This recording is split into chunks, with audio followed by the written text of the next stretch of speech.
Bonjour, dans cette vidéo, nous allons continuer les séries d'exercices concernant le circuit électrique et électronique.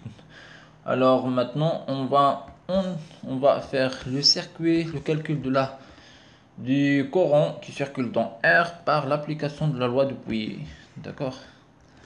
Alors voilà. Donc nous, on s'intéresse à calculer le courant qui traverse la résistance R. Donc là, on a le I concerné par l'étude. Alors ici, c'est le générateur tension idéal avec une force électromotrice E, d'accord, qui est indépendant de courant imposé. Et là, c'est la résistance R1 et R2. Donc le courant qui est traversé ici, on va le noter I1 et ici c'est I2, d'accord. Voilà. Donc maintenant, on s'intéresse à appliquer la loi de Pouillet.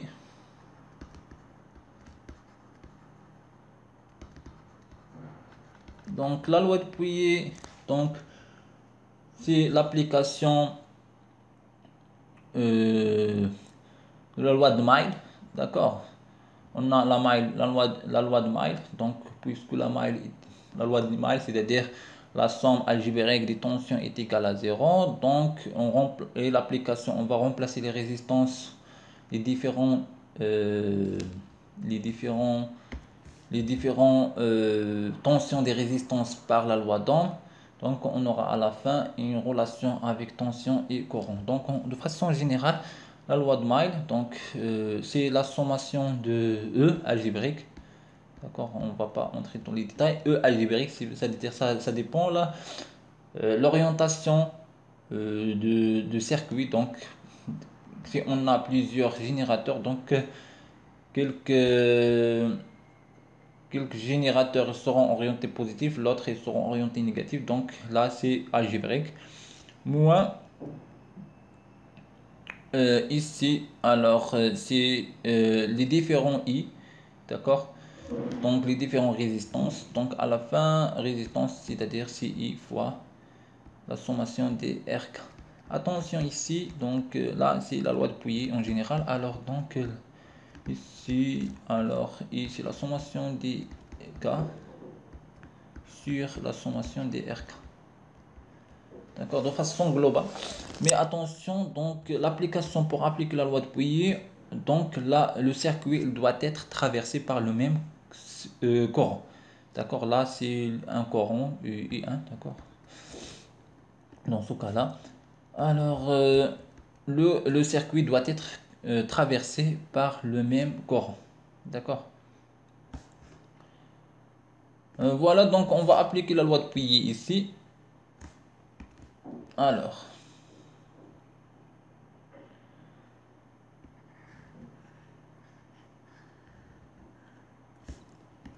Donc, si on applique,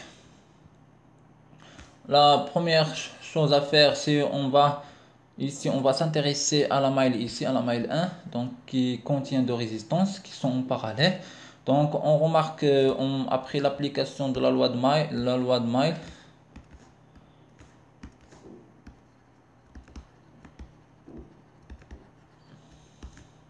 d'accord, la loi de maille, d'accord, on trouve que le UR, donc UR est égal à quoi?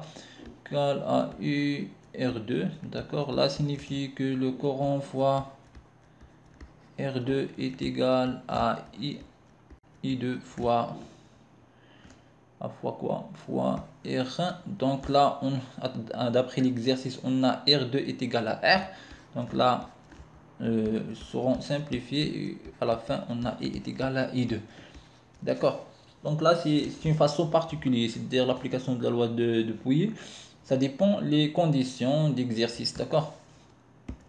Donc là, on peut simplifier. Donc, de toute façon, on peut simplifier euh, le circuit. D'accord.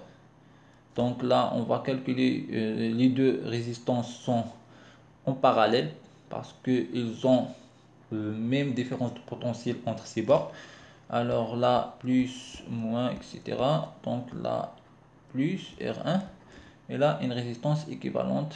Donc R équivalent. Le R équivalent. D'accord. Alors, le courant qui est traversé ici, c'est I1. D'accord. Le R, on a. Donc là, formule. On a ici. R2, il est équivalent à R1. À R. Donc là implique que alors 1 sur R équivalent est égal 1 sur R2 plus 1 sur R1. R. Bon, ça implique que R équivalent est égal à R2 R sur R1 sur R2 plus R. Parce que les deux sont en parallèle. Donc après, donc on va appliquer la loi de Pouilly. Donc application, on applique donc la suite. On applique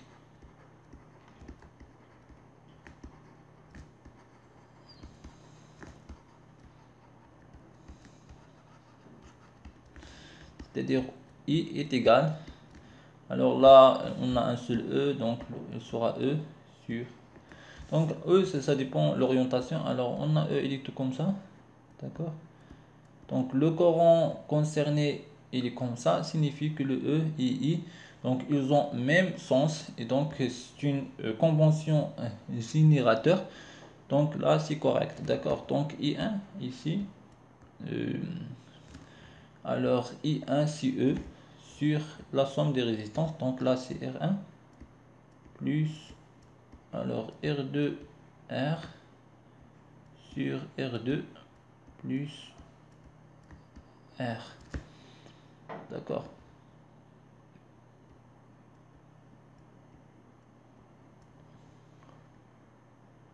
Donc le I1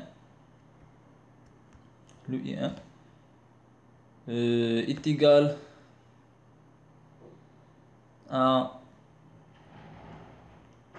voilà, donc là c'est R2 R, d'accord, sur E. Alors là c'est R2 R2 R2 R1. Voilà, donc là on va R1 R fois R1 plus R2 fois R. Alors I1 est égal, voilà, est égal à ça. Donc là c'est juste R2 plus R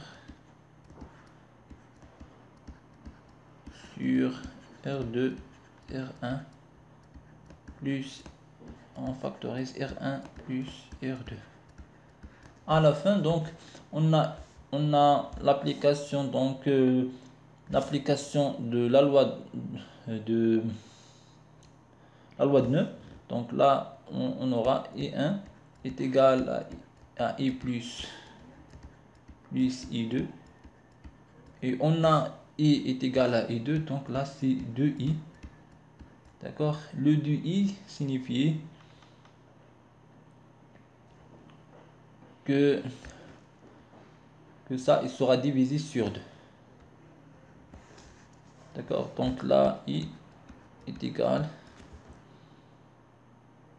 à R2 R. Donc R2 aussi on a R2 est égal à R2 est égal à R. Donc on peut remplacer par 2 R2. Donc là c'est 2 R2. Donc là c'est I1. Donc I R2 fois E sur le reste. D'accord. Sur R2 R1 plus R1 plus R2.